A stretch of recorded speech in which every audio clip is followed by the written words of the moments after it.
Few हमने अपना political geography का जो टॉपिक हमारा चल रहा था, कौन सा, डेवलपमेंट ऑफ पॉलिटिकल ज्योग्राफी। ठीक है, देखिए पॉलिटिकल ज्योग्राफी में भी आपकी वही 5 यूनिट है और जो पहली यूनिट है उसका टॉपिक हम पढ़ रहे हैं कौन सा, देखो डेफिनेशन पढ़ी, स्कोप पढ़े, ठीक है। उसके बाद डेवलपमेंट की बात हम कर रहे थे। डेवलपमेंट में हमने 2 पार्ट देखे थे और दूसरे पार्ट के अंदर हमने एक पार्ट देखा था छोटा सा, क्या, जियो पॉलिटिक्स।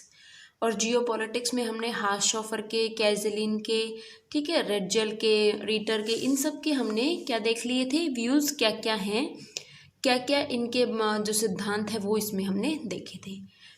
जो तीसरा पॉइंट था हमारा, इसी के अंदर जो हमारा तीसरा पॉइंट था डेवलपमेंट के अंदर, वो था राजनीतिक क्षेत्रों का अध्ययन। देखिए अभी तक हम लोगों ने 2 चीज़ें पढ़ी, पर्यावरण के साथ, उसके बाद में राष्ट्रीय शक्ति के रूप में, तीसरा आता है राजनीतिक क्षेत्रों का अध्ययन, स्टडी ऑफ पॉलिटिकल रीजन। देखिए 20वीं सदी के बात करें हम, 20वीं शताब्दी का जो प्रारंभिक काल था उसमें क्या हुआ कि जो राष्ट्रीय शक्ति थी उससे संबंधित कार्यों की जो ये 20वीं सदी थी, ये सदी किससे संबंधित मानी जाती है, राष्ट्रीय शक्तियों से संबंधित मानी जाती है।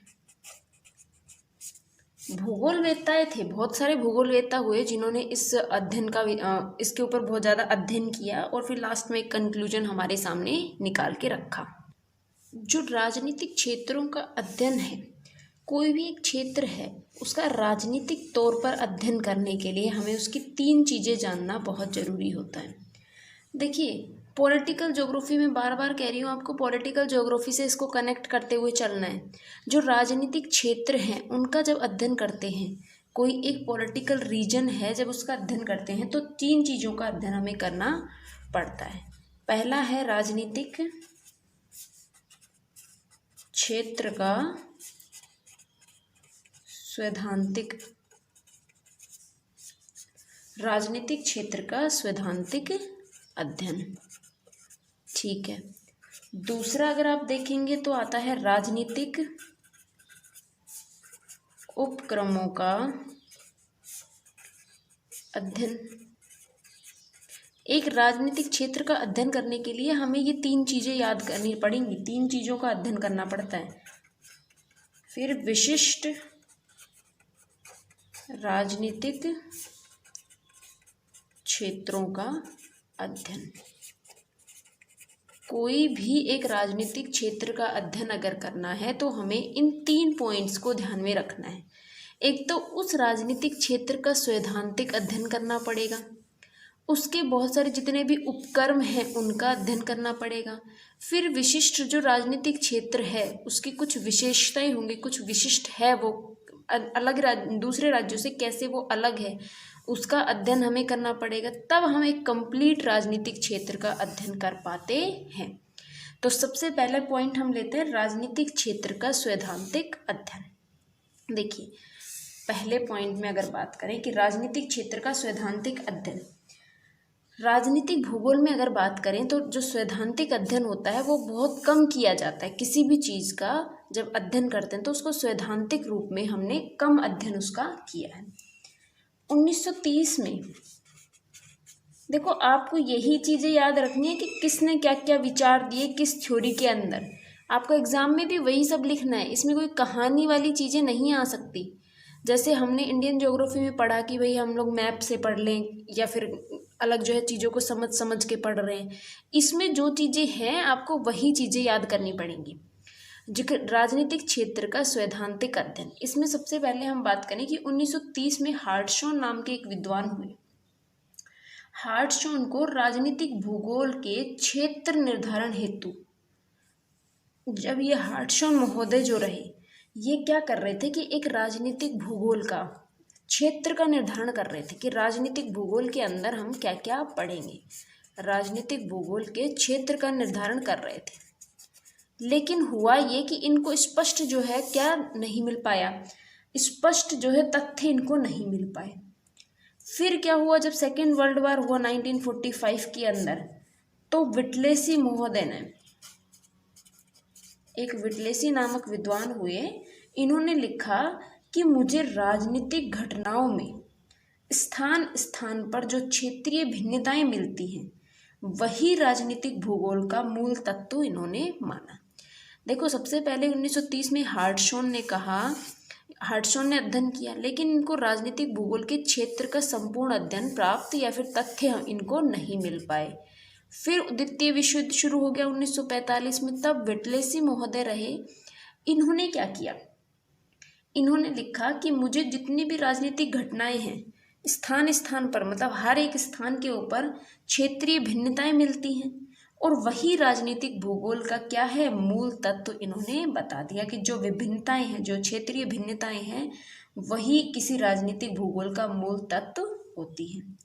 ठीक है, अब आपको बात इसमें समझनी है कि जैसे भूगोलवेत्ता जो थे उन्होंने क्या कहा कि राजनीतिक विश्व को पृथ्वी तल पर घटने वाले घटनाओं के दृष्टिकोण से इन्होंने देखना शुरू कर दिया। जो इन्होंने कहा कि हमें किसी भी क्षेत्र का सैद्धांतिक अध्ययन हमें करना चाहिए, तो सैद्धांतिक अध्ययन के अंतर्गत इन्होंने कहा कि जो राजनीतिक क्षेत्र के अंतर्गत कोई राज्य है, उसकी राजधानी, उसकी सीमाएं, ठीक है, उसका प्रशासन विभाग,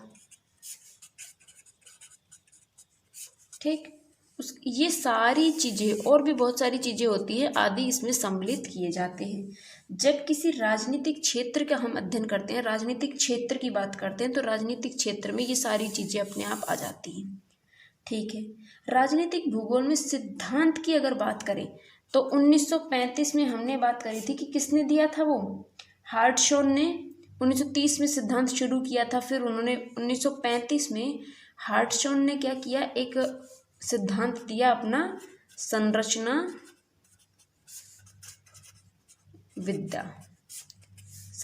विद्या प्रस्तुत की। 1950 में उन्होंने क्या किया, 1950 में इसी में उन्होंने परिवर्तन कर दिया और परिवर्तन करके इसका नाम क्या कर दिया, कार्य संबंधी विद्या। देखो, पहले सबसे पहले जो ये कौन थे, हमारे हार्टशॉन महोदय, 1930 में अपना सिद्धांत दिया था। फिर वो ज़्यादा मतलब कि उनको तथ्य नहीं मिल पाए। फिर 1935 में इन्होंने सिद्धांत दिया संरचना विद्या का। फिर इसी को आगे 1950 में इन्होंने वापस इसके अंदर वो क्या किया, चेंज किया और इसको कार्य संबंधी विद्या के नाम से इनका जो वो सिद्धांत था वो प्रस्तुत किया गया। इसी प्रकार से अगर देखें तो 1955 में आपको यही चीज़ें एग्जाम में लिखनी है, ठीक है ना। 1955 के अंदर स्टीफन जोन्स ने क्या किया कि राजनीतिक क्षेत्र के लिए इन्होंने एक सिद्धांत दे दिया, कौन सा, संयुक्त क्षेत्र सिद्धांत। और इनके नाम के आगे इनके सिद्धांत को आपको जरूर लिखना है। संयुक्त क्षेत्र सिद्धांत दे दिया 1955 में स्टीफन जोन्स ने, किसके अध्ययन के लिए, राजनीतिक क्षेत्र के अध्ययन के लिए। फिर नेक्स्ट आए हमारे जीन गॉटमैन साहब, और जीन गॉटमैन ने क्या कहा कि राजनीतिक क्षेत्रों में क्षेत्रीय संगठनों के निर्धारण पर इन्होंने विचार प्रस्तुत करना शुरू कर दिया। सिद्धांत की जब बात आती है, पॉइंट हमारा क्या था कि राजनीतिक क्षेत्रों का अध्ययन, और उसमें हमारा फर्स्ट पॉइंट था कौन सा, राजनीतिक क्षेत्र का सैद्धांतिक अध्ययन। कोई भी एक राजनीतिक क्षेत्र है उसका सैद्धांतिक रूप से किस प्रकार से अध्ययन किया जाना चाहिए। सैद्धांतिक अध्ययन की जब आप बात करते हैं तो उसमें बहुत सारे लोगों ने बहुत सारे सिद्धांत दिए होंगे, स्पष्ट बात है। तो हमने सबसे पहले बात की 1930 में हार्टशॉन महोदय ने अपना सिद्धांत दिया।